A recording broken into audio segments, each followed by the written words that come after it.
Hello everyone, welcome back to my channel. আজ পুজোর 12 দিন পর ব্লগ দিচ্ছি, কারণ মাকে নিয়ে একটু বেশি ব্যস্ত ছিলাম।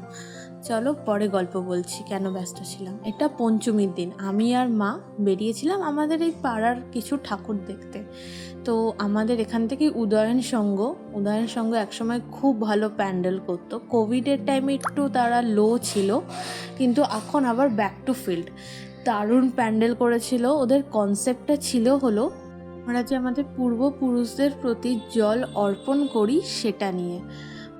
সবাই জানে কলকাতা পুজোর সময় সেজে উঠে দুলহান কি তারা।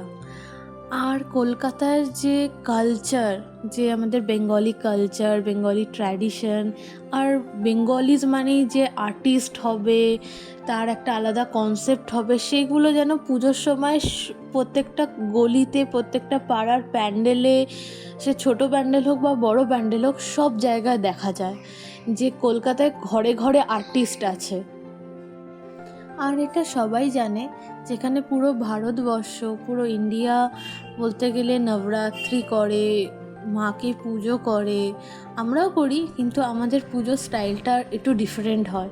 আমরা ভাবি এই উমা আমাদের বাড়িতে এসছে, মানে মেয়ে তার বাপের বাড়ি এসছে বছরে একবার, ও আবার 4 দিনের জন্য, তো সেটা আমরা সেলিব্রেট তো করবই।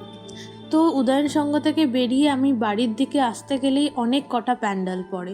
তার মধ্যে এটাও একটা পাড়ার প্যান্ডেল, ওখানে রিহার্সাল হচ্ছিল। পাড়া পুজোর সময় মেন দিনে ওরা অষ্টমী নবমীতে মেবি কোনো ফাংশন করবে, তার রিহার্সাল করছিল ওরা।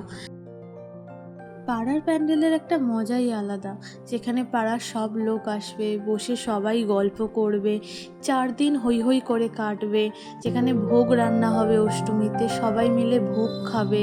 সব পাড়ার বাচ্চারা বছরে একবার এসে মিলিত হয়। সবাই ব্যস্ত এখন নিজের জীবন নিয়ে, কিন্তু পাড়ার পুজোর ওই ব্যাপারটা সেই খালি পুজোর সময়ই পাওয়া যায়।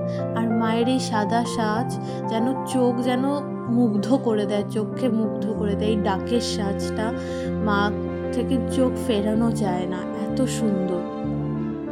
ছোটোবেলা মা আমাকে সাজিয়ে গুজিয়ে বিকালবেলা নিয়ে বেরোতো এই পাড়ার পুজোগুলো দেখার জন্য। আরও আশেপাশে অনেক ছিল। এখন সময়ের সাথে সাথে এখন আমি আর মা দুজনেই সেজে গুজে আমি মাকে নিয়ে বেরোই এই পঞ্চমীর দিন প্যান্ডেলগুলো দেখার জন্য। আগে খালি বিকালবেলা বেরোতাম, এখন আমরা একটু দুপুর করে বেরোই। এখন এত ভিড় হয় বিকালবেলা, আর ভাল লাগে না, যাতায়াতের অসুবিধা হয়। কলকাতার সব কিছু ভালো, দুর্গাপুজোয় কলকাতা বেস্ট, কিন্তু দুর্গাপুজোর সময় তোমার পায়ে যত জোর আছে তুমি সব জোর লাগাও আর হাঁটো, কারণ ট্র্যাভেল করা মানে প্রচুর টাইম লাগবে। পঞ্চমীর ব্লগ এই অবধি, কালকে আসছি আবার ষষ্ঠীর ব্লগ নিয়ে। আর ব্লগটা যদি ভালো লেগে থাকে please like, share and subscribe.